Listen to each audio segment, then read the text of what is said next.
ব্রাহ্মণবাড়িয়া জেলার ৯টি উপজেলায় রোপা আমন ধান কাটা শুরু হয়েছে। কসবা, আখাউড়া এবং বিজয়নগর উপজেলায় সম্পূর্ণ ধান কাটার কাজ চলছে। মাঠে ভালো ফলন হলেও কৃষকরা ন্যায্য দাম না পাওয়ায় উদ্বিগ্ন।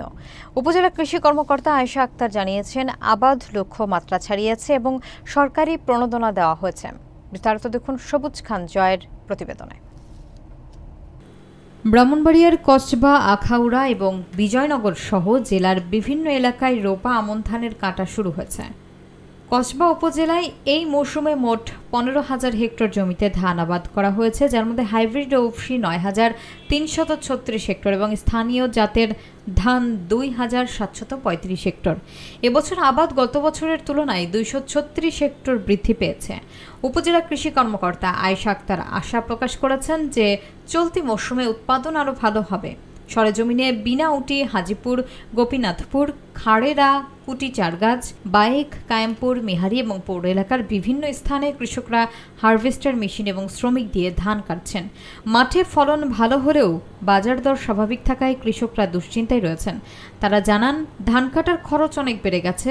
এক কানি ধান কাটতে শ্রমিকের মজুরি ৪ থেকে ৫,০০০ টাকা এবং মেশিন ব্যবহারে ১,৮০০ থেকে ২,০০০ টাকা খরচ হয়।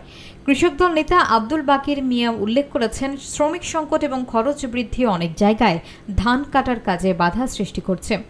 উপজেলা কৃষি কর্মকর্তা জানিয়েছেন, আবাদ লক্ষ্যমাত্রা ছাড়িয়েছে এবং কৃষকদের সরকারি প্রণোদনা দেওয়া হয়েছে। আগামী মৌসুমে কোনো জমি অনাবাদি না থাকে সেদিকে তারা বিশেষ মনোযোগ দিচ্ছেন। তবে কৃষকরা আশা প্রকাশ করেছেন, ন্যায্য দাম না পেলে বাম্পার ফলনের সুফল উপভোগ করা সম্ভব হবে না। তাই তারা সরকারের কাছে বাজার দর নিশ্চিত করার দাবি জানিয়েছেন। কসবা উপজেলা এটি একটি ধান প্রধান উপজেলা এবং সম্পূর্ণরূপে কৃষি প্রধান একটি উপজেলা।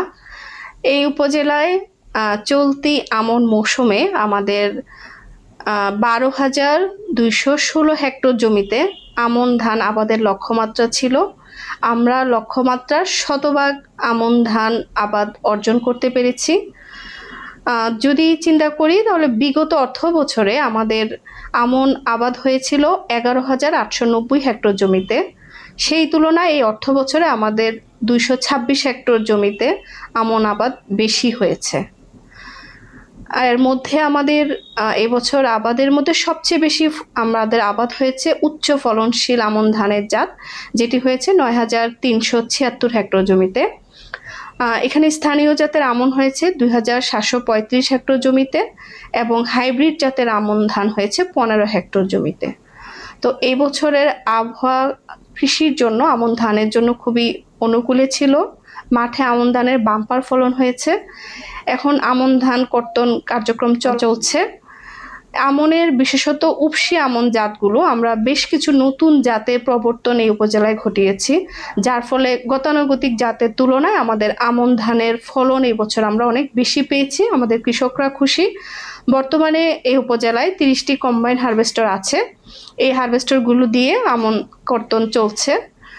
সর্বোপরি সবকিছু মিলে আমরা আশা করি এই উপজেলার কৃষকরা আমন ধানের যে ফলন পাবে, কৃষকরা খুশি থাকবে। সর্বোপরি এই উপজেলার খাদ্যের যে যোগান সেটি আমন ধান থেকে একটি সিংহভাগ আসবে বলে আমি আশা করি। সামনে আমাদের বড় মৌসুম এখনই চলমান আছে। মাঠে রবি শস্য আবাদ কার্যক্রম চলছে। আর কিছুদিন পরে আমাদের বোরো ধানের বীজতলার কার্যক্রম চলছে এবং সেই অনুযায়ী আমরা আমাদের কার্যক্রম চালিয়ে যাচ্ছি।